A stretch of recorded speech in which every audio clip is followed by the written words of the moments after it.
हाय, क्या आप जानते हैं कि पार्किंसन, अल्जाइमर्स और डिमेंशिया, जिन्हें न्यूरो डीजेनरेटिव डिसीज़ कहा जाता है, अब उसका एक नया नाम भी है आ गया है और वो है डायबिटीज़ टाइप 3। अच्छा, क्यों ऐसा कहा जाता है अब?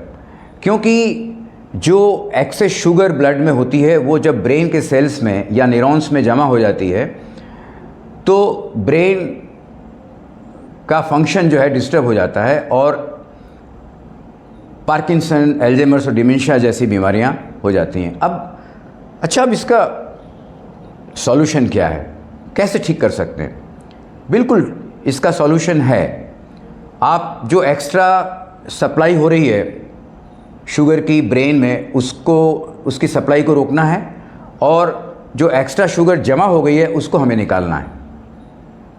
ठीक है, तो उसके कई तरीके हैं ऐसा करने के जो हमें एक साथ में करने हैं, राइट। और उसमें से एक बहुत ही इम्पॉर्टेंट तरीका है, वो है DIP डाइट। तो आज हम DIP डाइट के बारे में आपसे बात करेंगे।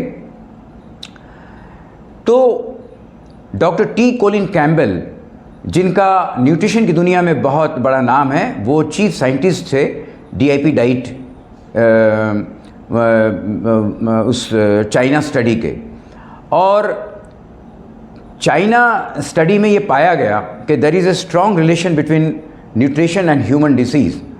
और इस रिसर्च में ये भी पाया गया कि अगर हम अपने डाइट में 65 to 70% रॉ वेजिटेबल्स और फ्रूट्स रखते हैं तो काफ़ी सारी लाइफस्टाइल डिसीजेस क्योर हो सकती हैं। तो इस DIP डाइट में 3 ही स्टेप हैं। तो स्टेप 1 में आपको सुबह 8 से 12 बजे के बीच में 4 तरह के फल खाने हैं। ठीक है, और कितना खाना है? Weight into 10।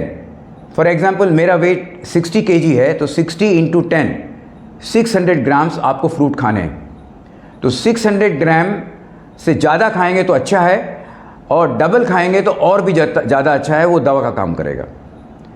तो ये हो गया ब्रेकफास्ट। अब आते हैं स्टेप 2 में। तो स्टेप 2 में जो है लंच और डिनर में आप 2 प्लेट रखेंगे, राइट। दोनों लंच और डिनर दोनों में। और प्लेट 2 में आप दाल, चावल, रोटी, सब्जी जो भी खाना चाहते हैं वो खाएं। और प्लेट 1 में आपको जो है रॉ वेजिटेबल्स जो आप कच्चा खा सकते हैं, सलाद जैसे टमाटर हुआ, खीरा, ककड़ी, गाजर, मूली, हरी, पीली और सफ़ेद जो लाल शिमला मिर्च या ब्रोकली आप कच्चा नहीं खा सकते तो स्टीम करके खाइए। पर ध्यान ये रखना है कि आपको पहले स्टेप 1 लेना है और स्टेप 2 बाद में। तो ये हो गया आपका स्टेप 2। अब आते हैं स्टेप 3 पे। तो आपने स्टेप 3 देखा कि इसमें कुछ चीज़ें आपको छोड़नी हैं खाने में। क्या चीज़ें छोड़नी हैं? जो फैक्ट्री से निकल के चीज़ें आती हैं, राइट, जो पैक चीज़ें आती हैं, डिब्बा बंद चीज़ें आती हैं, जैसे ब्रेड हुआ, राइट, और बिस्किट्स हुए। दूसरी चीज़ जो आपको छोड़नी है वो जो जानवरों से निकल के आती है, जैसे मीट है, मछली है, अंडा है, डेयरी प्रोडक्ट्स हैं, दूध, घी, बटर, चीज़, ये सारी चीज़ों को आपको छोड़ना होगा। और कुछ चीज़ों को आपको अपने खाने में जोड़ना है। जैसे आप स्नैक्स में मुट्ठी भर आप स्प्राउट्स ले सकते हैं। स्प्राउट्स में जो है आप चना, मूंग या मूंगफली ले सकते हैं, या फिर मुट्ठी भर जो है ड्राई फ्रूट ले सकते हैं।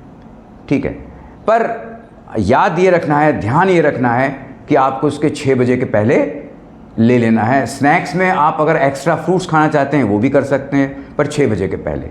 और दूसरी सबसे इम्पोर्टेंट बात जो आपको जोड़नी है, वो रोज़ आपको धूप में बैठना है 40 मिनट। अगर 40 मिनट नहीं बैठ सकते तो 20 मिनट, 20 नहीं बैठ सकते हैं तो 15 मिनट तो आपको बैठना ही है। और कोई ज़रूरी नहीं है कि 40 मिनट स्पेशली आप इसके लिए निकालिए। सुबह का नाश्ता आप धूप में बैठ के कर लीजिए।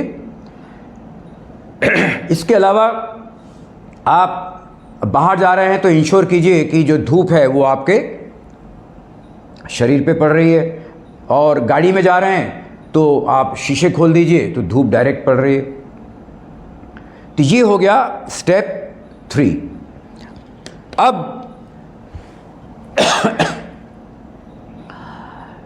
जैसा मैंने आपको कहा कि जब एक्स्ट्रा शुगर बॉडी में जमा हो जाता है तो वो बीमारियां पैदा करता है। जैसे अगर वो किडनी में जमा हो गया तो डाउन द लाइन आपको किडनी की डिजीज़ हो जाएगी, हार्ट में जमा हो गया तो हार्ट की डिजीज़ हो जाएगी, और ब्रेन में अगर जमा हो गया तो मैंने कहा कि पार्किंसन, एल्जाइमर्स और डिमेंशिया जैसी बीमारी हो जाती हैं। पर इन सबको क्योर करने का तो एक ही तरीका है, वो है DIP डाइट। अब स्टमक से आपका ऑर्गन जितना दूर रहेगा रिकवरी में उतना ज़्यादा टाइम लगेगा। जैसे स्टमक से ब्रेन ज़्यादा दूर है तो उसे 9 से 12 महीने रिकवरी होने में लगते हैं, और डायबिटीज़ टाइप 2 या डायबिटीज़ मेलाइटिस में 2 या 3 या 4 दिन लग सकते हैं।